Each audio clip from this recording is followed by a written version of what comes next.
నా మొహం అంత అసహ్యంగా ఉందా? వాడు పెళ్ళాంతో హనీమూన్ లో ఉండగా మిమ్మల్ని, పెళ్ళాంతో చెప్పు దెబ్బలు తింటున్నప్పుడు నన్ను పుట్టించాడు.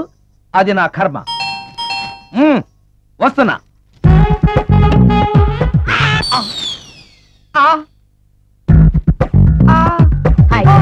ఏటి మడిసే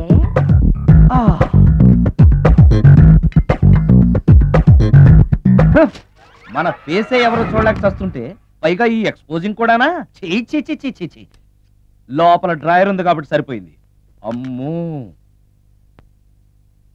ముత్యాలు. ఏటి బాబు? నేను రికార్డింగ్ థియేటర్కి వెళ్ళొస్తాను. అలాగే బాబు. ముత్యాలు, మళ్ళా ఏటి బాబు?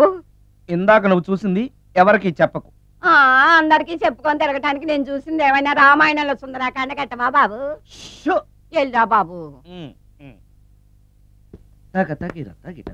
Excuse me. మిమ్మల్ని కాదు. నన్నండి? మిమ్మల్ని.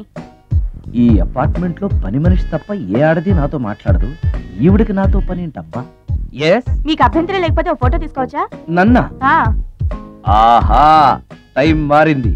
మన ఫేస్ కి ఏకంగా ఫోటోలే తీసుకుంటున్నారు. ఈ ఛాన్స్ వదలకూడదు. ఓకే. Excuse me. సాధారణంగా మీరు అసలు నాతో మాట్లాడరు కదా, ఇవాళ ఏకంగా నా ఫోటోయే తీసుకోవడానికి కారణం తెలుసుకోవచ్చా? మా బాబు అన్నం తిన్నని గోలు చేస్తున్నాడు. నీ ఫోటో చూపించి బెదిరిద్దామని. ఇందులో జోక్ బాగుంది.